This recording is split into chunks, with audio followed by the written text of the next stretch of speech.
नमस्कार, शाम 7 बजे की बड़ी खबरों के साथ आप देख रहे हैं दी कंटाप। देश भर में 7 चरणों में होने जा रहे लोकसभा चुनाव का आज दूसरा चरण कंप्लीट हो गया। दूसरे चरण में कुल 88 लोकसभा सीटों पर मतदान किया गया, जिसमें केरल की सभी 22 सीटों पर, कर्नाटक की 14 सीटें, बिहार की 5 सीटें, महाराष्ट्र और उत्तर प्रदेश में 8-8 सीटें, राजस्थान की 13 सीटें और पश्चिम बंगाल की 5 सीटें शामिल हैं। सुप्रीम कोर्ट ने ईवीएम और वीवीपैट मामले से जुड़ी सभी याचिकाओं को आज खारिज कर दिया। साथ ही सुप्रीम कोर्ट ने यह भी कहा कि देश में चुनाव ईवीएम से होंगे, बैलेट पेपर से नहीं होंगे। सुप्रीम कोर्ट ने चुनाव आयोग को सुझाव देते हुए यह भी कहा कि वो देखे कि क्या वीवीपैट पर्चियों पर बार कोड लगाए जा सकते हैं या नहीं। प्रधानमंत्री नरेंद्र मोदी पर 6 साल के लिए चुनावी बैन लगाने की मांग हुई है। दिल्ली हाई कोर्ट में याचिका डाली गई है। 29 अप्रैल को अब सुनवाई होगी। याचिकाकर्ता ने हिंदू देवी देवताओं, सिख देवताओं और उनके पूजा स्थल के नाम पर वोट मांगने का उन पर आरोप लगाया है।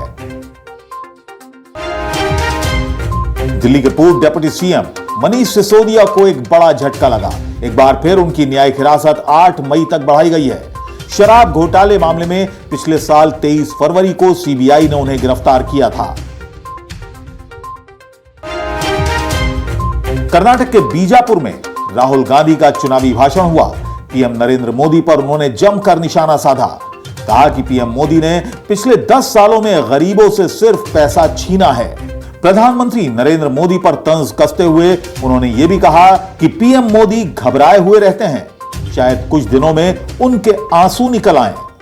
घबराए हुए हैं, शायद कुछ ही दिनों में स्टेज पे आंसू निकल आए।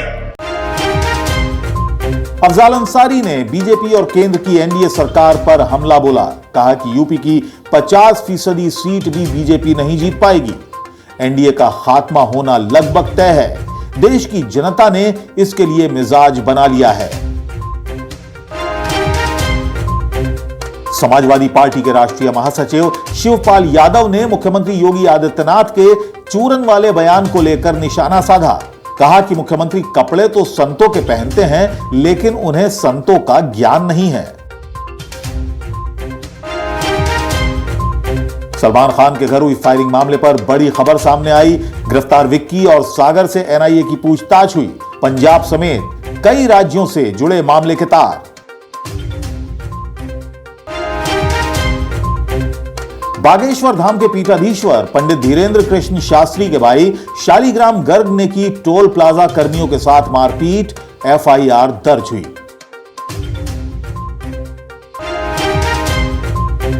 गाजा में जंग के 6 महीने बाद हमास के एक सीनियर अधिकारी खलील अल हैया ने 5 साल के सीजफायर की इच्छा जाहिर की है। न्यूज एजेंसी एपी को दिए इंटरव्यू में उन्होंने बताया कि अगर फिलिस्तीन एक अलग और आजाद देश बनता है तो हम हथियार डाल देंगे। बता दें कि इजराइल और हमास के इस जंग के बीच अब तक तकरीबन 34,000 फिलिस्तीनियों की मौत हो चुकी है, जिसमें 14,500 से ज्यादा बच्चे शामिल हैं। अमेरिका ने ईरान के साथ व्यापार करने को लेकर 3 भारतीय कंपनियों पर प्रतिबंध लगा दिया।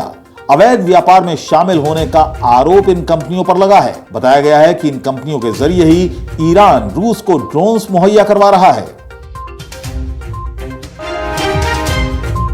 1 जून से शुरू होने वाले T20 वर्ल्ड कप को लेकर टीम इंडिया का ऐलान कर दिया गया है। हार्दिक पांड्या बाहर हुए हैं। मयंक यादव, शिवम दुबे, आवेश खान, अर्शदीप सिंह और रिंकू सिंह को टीम में मौका मिला है।